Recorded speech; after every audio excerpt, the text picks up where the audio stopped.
going on? Jimmie Ford Ryan O'Bryan. Ford and O'Brien. You can catch us weekdays from 3 to 6 on ESPN Evansville 105.3 and online, ESPN.youtube. Back this week for week number 7 in the NFL. We're almost at the halfway point already of the NFL.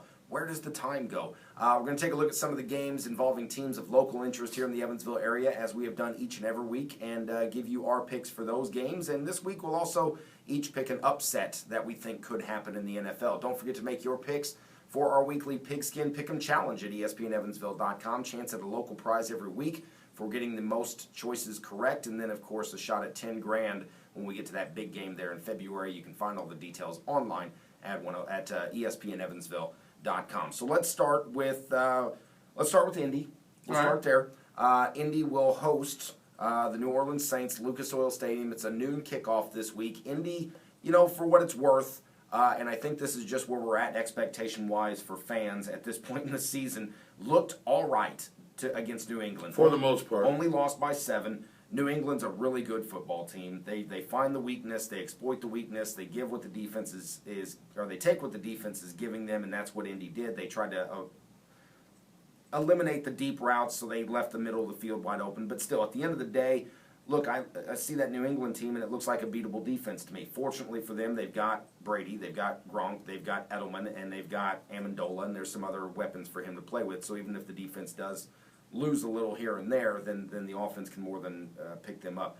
New Orleans gets a big win last week over the previously undefeated Atlanta Falcons. That game was in New Orleans. Mm-hmm. New Orleans is a team, I think they're a 2-win team at this point in the season right now. They're having some issues. Drew Brees, where is he at with his age? I don't know. They've got a defense that is exploitable, and I like Indy to win this game. I think they go 4-3 when the weekend's over. Yeah, I'd have to pick Indy as well. I think they went on a fake punt. I'm kidding. I'm kidding. Too soon, Jimmy. Too soon. I'm kidding. Just snap the ball to McAfee and let him run. He's the athlete. Do something other than what you did. But, no, Indy is one thing you did see in the New England game, and we're seeing a little more. Frank Gore's getting going a little bit. Indy may finally have a legitimate running game as this season progresses a little bit. That's going to make them a little more dangerous. Andrew Luck, I think his shoulder was hurting him a little in that game, but he's now had another week to heal up a little bit. He had a couple of balls float on him, but I think they get Frank Gore going a little against New Orleans, which will open up the play action a bit. And, yeah, I'll go with Indy as well. All right, let's jump down to Nashville. Tennessee will host the now 4-1 Atlanta Falcons, 5-1 Atlanta Falcons, I'm sorry. Tennessee may be without Marcus Mariota. A strained MCL is what the latest report has been. There's no confirmation on whether or not he will or will not play. Most likely not. Most likely not, but the team has not said one way or the other. If he doesn't, then that means it's the Zach Mettenberger show again. Tennessee, they're having their struggles this season, as everybody expected. You're rebuilding. Atlanta has shown themselves to be a really good football team. Yes, they lost to a struggling New Orleans team. Maybe underestimated what the Saints could bring. I don't know, but that team has looked pretty good under their new head coach, Dan Quinn. I think they get back on the winning side of things, and they'll beat Tennessee on Sunday. Atlanta is not I don't think they were a 5-0 team before they lost to New Orleans. Mm-hmm. They had some games they probably should have lost. They found a way to win, but that's what you do. Dan Quinn's a good coach. He's a great defensive coach. Ask Seattle how much they'd like to have him back. Mm-hmm. But, so Atlanta does bring a good defense to the table. They did lose against New Orleans again. I didn't think they were, I don't know if overrated is the right word, but they could have easily had lost a game before they did finally lose one. But Tennessee without Mariota, I got Atlanta. Tennessee with Mariota, I got Atlanta. Atlanta wins that game regardless of who's in the pocket, but I don't think it's going to be Mariota. I think he's probably going to be out a few weeks. Well, let's head west over to St. Louis, where the Rams are back after their bye week last week. They take on a Cleveland Browns team who held their own pretty well against a really tough Denver defense. Yeah, took them to OT. And really, there's a lot of similarities between, I think, St. Louis and Denver. You've got two teams with solid defenses. Offensively, though, and I know this is weird to say when you're talking about a team that's got Peyton Manning as its quarterback, both St. Louis and Denver have their struggles offensively. Mm-hmm. And Denver was able to get the win. It took them, like you said, to overtime. I like the St. Louis defense, and I like St. Louis overall to win this game. I think this one could be close. It really could go either way. Cleveland has not looked horrible. They've not. Josh McCown has done a decent job given the responsibility he has. But I'll give St. Louis a slight edge here to win that game. Well, I'm going to pick St. Louis as well, and the sleeper in the game is Tavon Austin. He's going to have a career day. He may have 6 touchdowns. Why? Because I have so many people on a bye this week in my fantasy league. Tavon Austin I picked up off a waiver wire to start at wide receiver. Yay me. But that means Tavon's got to go off. He's just got to have that game. I'm like, why haven't I had you on my roster all season? No, Tavon won't get 6 touchdowns. I'd be happy with 6 catches. But I do think St. Louis wins that because it's in St. Louis. If it were in Cleveland, I think I'd pick Cleveland. They're not looking terrible. They're not terrible. But in St. Louis, you're right. With that defense that the Rams have, I'll take St. Louis.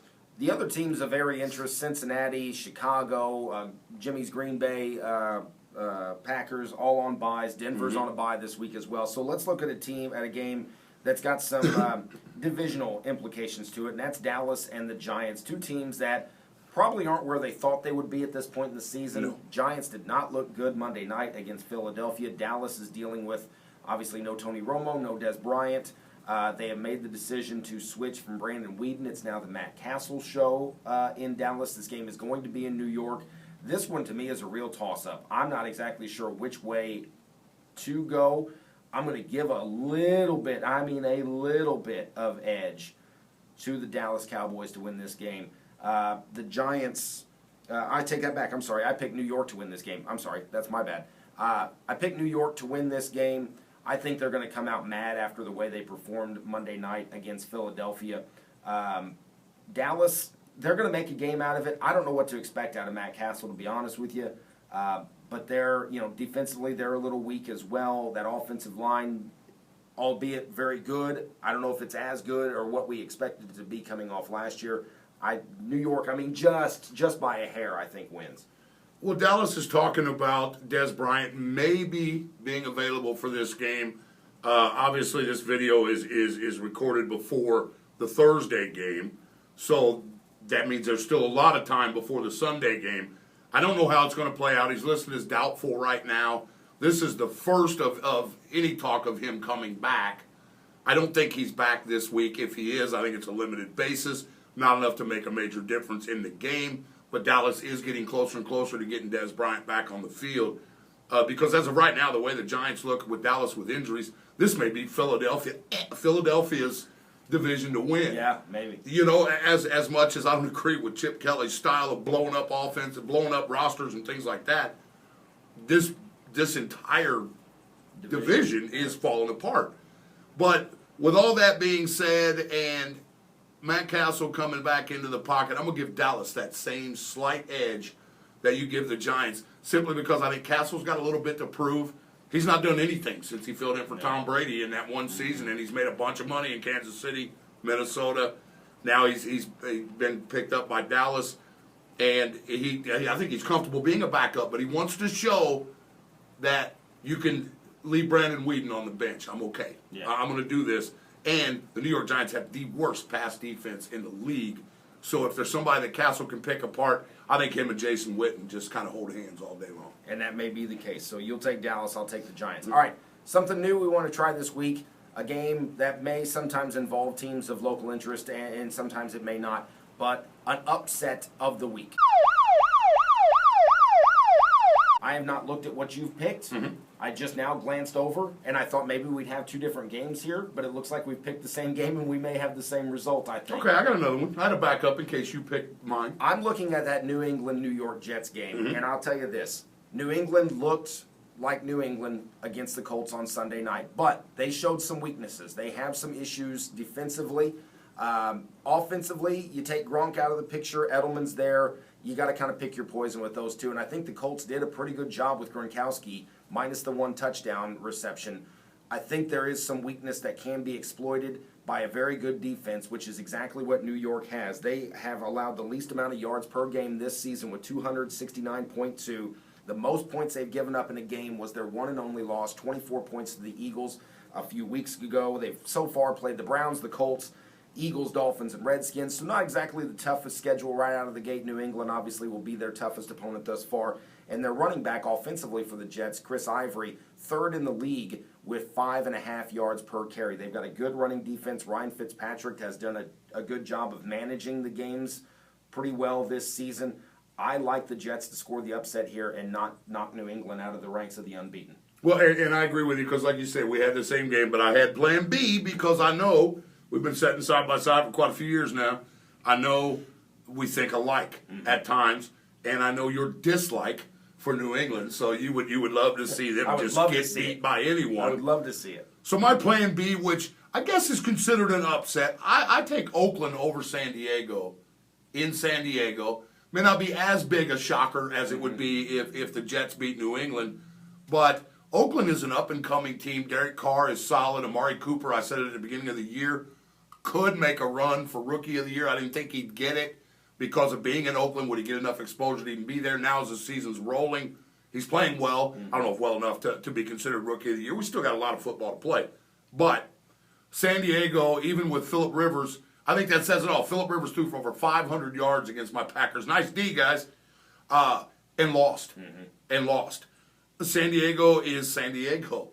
They seem to look good, then they don't. They're a mediocre team. Yeah, and I think it's not a huge upset because we all know Oakland is playing better football than in the past, but I still feel it would be an upset because they're playing in San Diego. But I'll take Oakland in that one. Well, it's funny you mentioned that because on my list of pick'ems from the website, I also picked Oakland to win that game. See? So there you go. We're two peas, man. Those are some of our picks. Ugly pod, but two peas. Some of our picks for some of the games coming up. Week 7 in the NFL. Make sure you make your picks on our website, ESPN.evansville.com. He's Jimmie Ford. I'm Ryan O'Brien. We are Ford and O'Brien. You can catch us weekday afternoons from 3 to 6 on ESPN Evansville 105.3 and online at ESPNEvansville.com. See ya.